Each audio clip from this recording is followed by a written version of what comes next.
बिस्मिल्लाहिर्रहमानिर्रहीम। अस्सलामु अलैकुम। आज हम पढ़ेंगे यूनिट नंबर 2 का एक्सरसाइज, जो इसमें पहला क्वेश्चन हमारे साथ मौजूद है पार्ट ए, जो पेज नंबर 33 पर मौजूद है।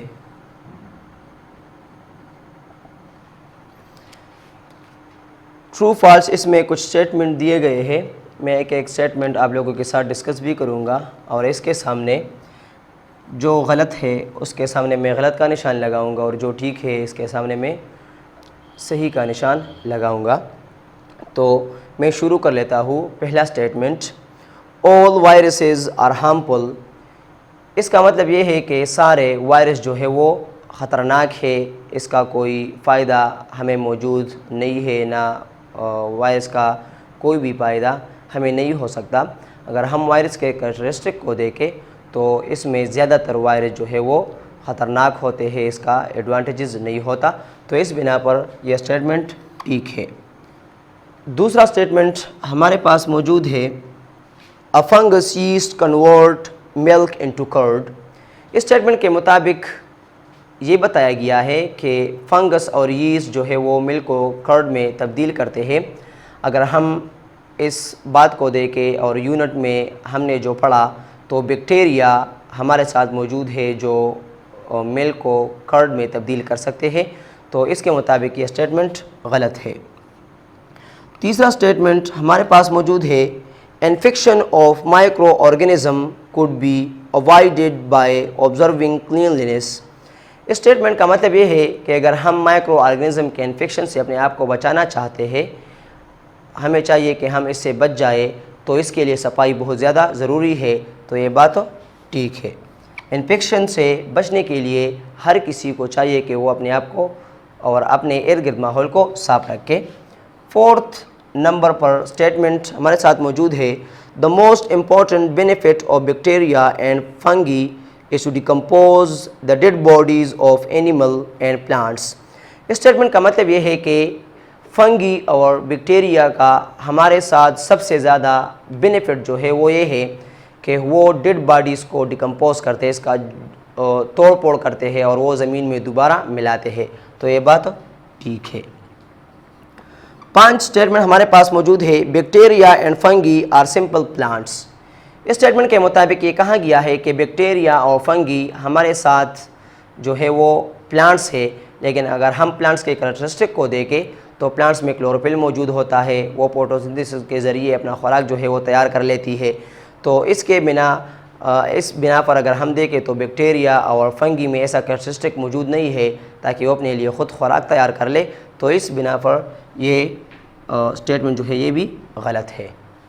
क्वेश्चन नंबर 1 पार्ट ए के बाद मैं जाता हूँ पार्ट बी पर, जो हमारे साथ मौजूद है पेज नंबर 33 पर।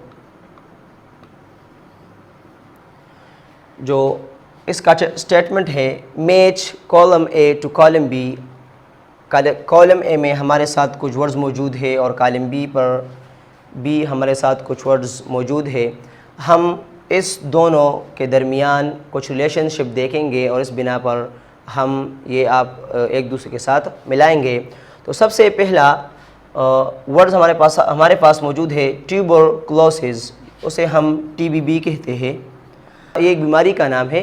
अगर हम इस बीमारी को देखें तो ये ज़्यादातर ह्यूमन में जो है वो लग जाता है। ये मेरे ख्याल के मुताबिक बैक्टीरिया की वजह से ज़्यादातर जो है वो फैलते हैं। हेपेटाइटिस ये भी एक बीमारी का नाम है जो ज़्यादातर वायरस की वजह से फैलते हैं। इसके बाद माइक्रो ऑर्गेनिज़म अगर हम इसके डिफिनीशन को देखें तो those organism which can be seen only with the help of microscope. हम वो ऑर्गेनिज़म सिर्फ माइक्रोस्कोप की वजह से देख सकते हैं, तो इस वजह से इसका रिलेशन जो है वो माइक्रोस्कोप के साथ है।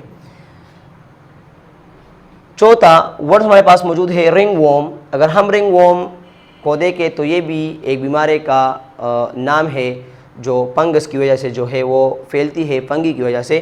तो इस वजह से हम वो फंगी से जो है वो मिलाएंगे।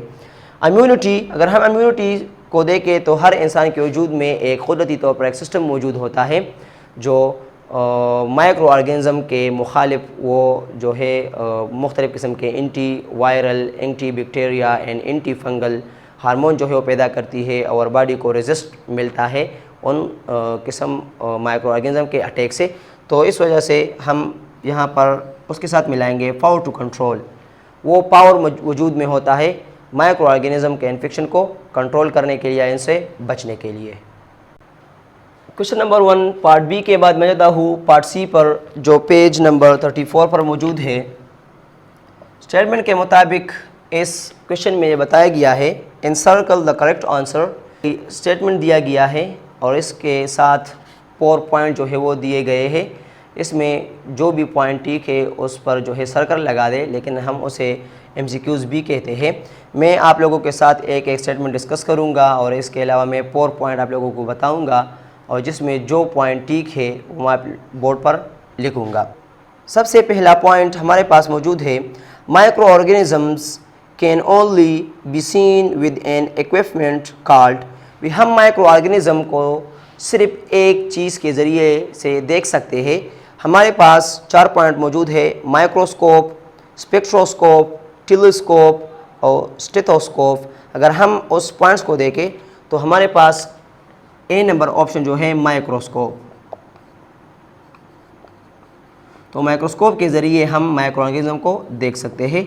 दूसरा स्टेटमेंट हमारे पास मौजूद है, first antibiotic was extracted from a dash. सबसे पहले एंटीबायोटिक जो है वो किस माइक्रो ऑर्गेनिज्म से जो है वो बनाई हुई थी। तो अगर हम देखेंगे हमारे पास मौजूद है बैक्टीरियम, फंगस, वायरस, प्लांट।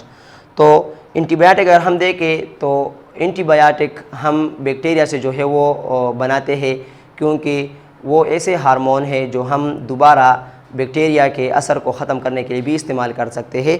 तो हम ये कह सकते हैं कि बैक्टीरियम जो पार्ट ए है, बैक्टीरियम से फर्स्ट एंटीबायोटिक जो है वो एक्सट्रैक्ट हुए थे। तीसरा पॉइंट हमारे पास मौजूद है, hepatitis and polio are caused by dash. Hepatitis और पोलियो 2 बीमारियों का नाम है जो ये कहते हैं कि वो किस माइक्रो ऑर्गेनिज्म की वजह से जो है इंसानों के वजूद में लगते हैं। तो हमारे पास मौजूद है फंगी, बैक्टीरिया, वायरसेस, मोसेस। तो हेपेटाइटिस और पोलियो के असरात को हम देखें तो पार्ट सी जो है हमारे पास मौजूद है वायरसेस।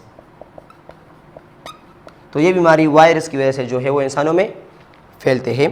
चौथा स्टेटमेंट हमारे पास मौजूद है, the micro organism used in baking industry is dash. वो माइक्रो ऑर्गेनिज्म जो हम बेकिंग के लिए इस्तेमाल करते हैं इंडस्ट्री में, अगर हम देखेंगे तो यहाँ पर दिया गया है फिनिसिलियम, यीस्ट, बैक्टीरिया, वायरस। तो मेरे जहन के मुताबिक यीस्ट, बी नंबर पार्ट जो है ये ठीक है। अगर हम यीस्ट जो है ये फंगी के साथ जो रिलेटेड है, अगर हम उसके कैरेक्टरिस्टिक को देखें तो फंगी जो है वो हमारे साथ बेकिंग में जो है वो मदद देती है।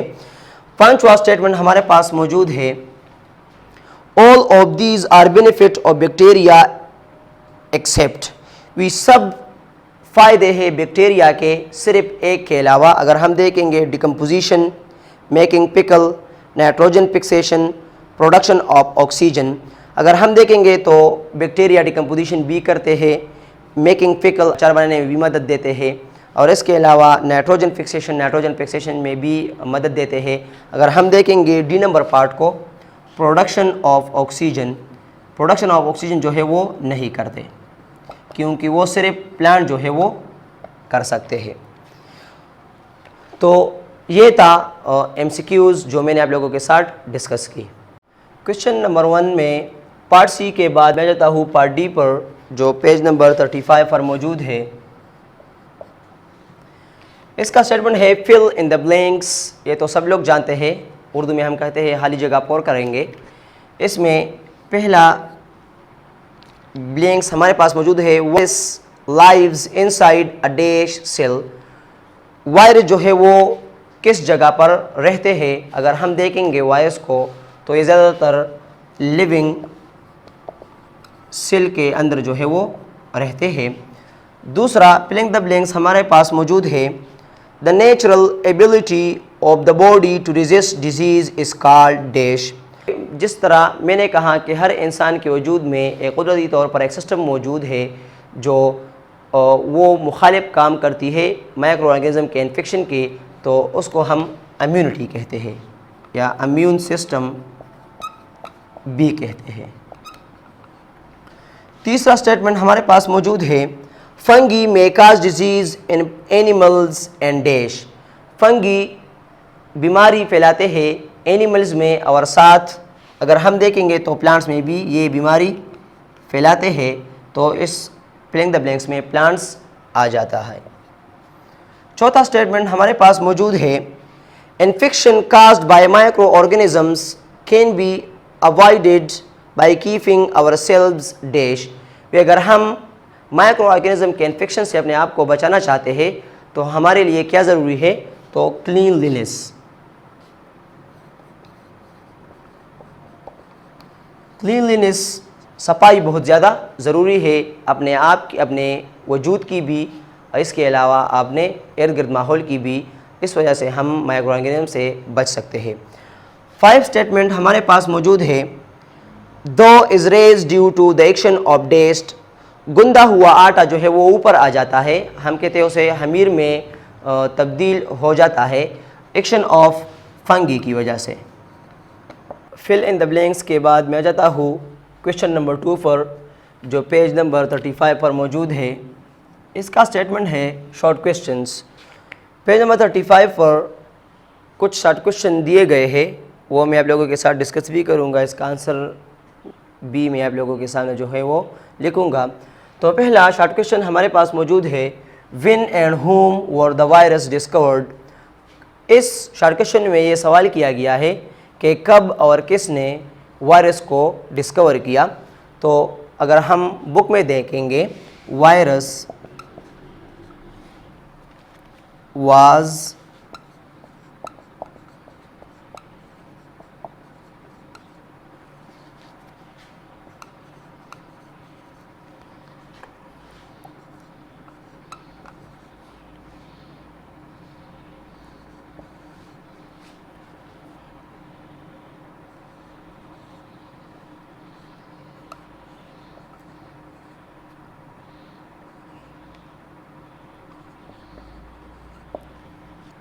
Virus was first discovered in 1892।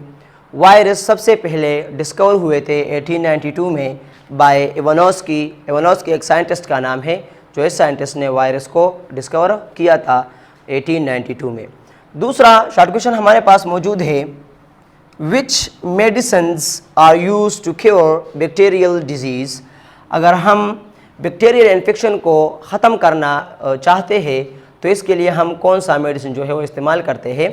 तो अगर आप लोगों के जहन में पैराग्राफ की जो डिफिनीशन थे बैक्टीरिया के, तो इस बिना पर हम ये कह सकते हैं, एंटीबायोटिक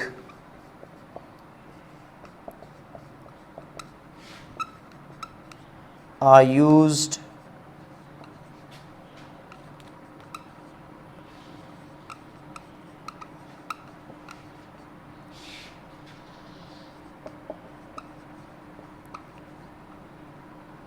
वो बीमारी जो बैक्टीरिया की वजह से फैलती है इंसानों के जिस्म में, तो हम सिर्फ एंटीबायोटिक की वजह से इसका इन्फेक्शन जो है वो ख़त्म कर सकते हैं। अब मैं जाता हूँ क्वेश्चन नंबर 3 पर, जो हमारे पास मौजूद है, हाउ कैन वायरसेस सर्वाइव। इस क्वेश्चन में ये सवाल किया गया है कि वायरस किस तरह अपनी ज़िंदगी जो है वो गुजारता है। अगर हम क्वेश्चन को देखेंगे, आंसर को, इसके अलावा अगर हम वायरस के कैरेक्टरिस्टिक को देखें तो viruses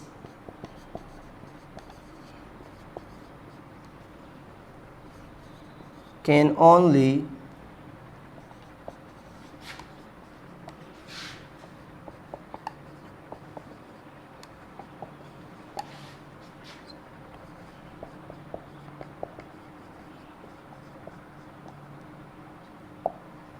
inside a living cell.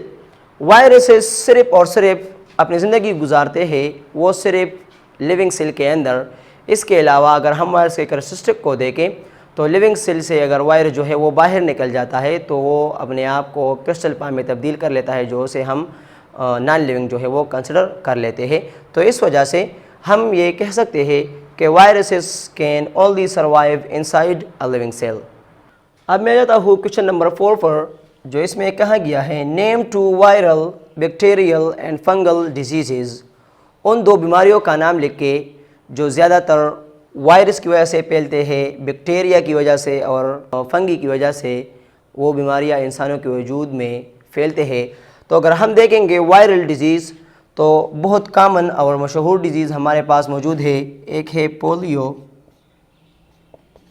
और दूसरा हमारे पास मौजूद है एड्स।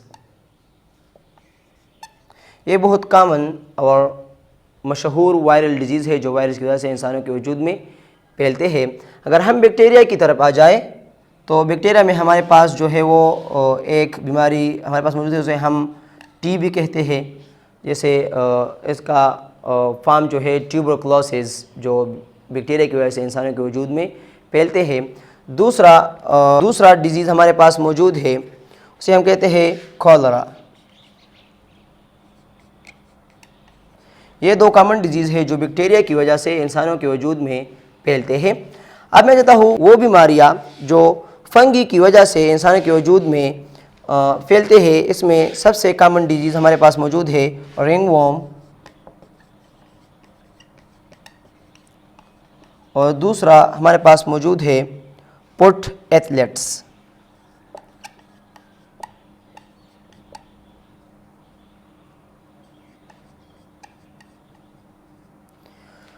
तो ये था शॉर्ट क्वेश्चंस जो इस यूनिट नंबर 2 में मौजूद थे, जो मैंने आप लोगों के साथ डिस्कस की। इसके अलावा इसमें लॉन्ग क्वेश्चन भी मौजूद है, मैं वो आप लोगों के साथ शेयर करूँगा।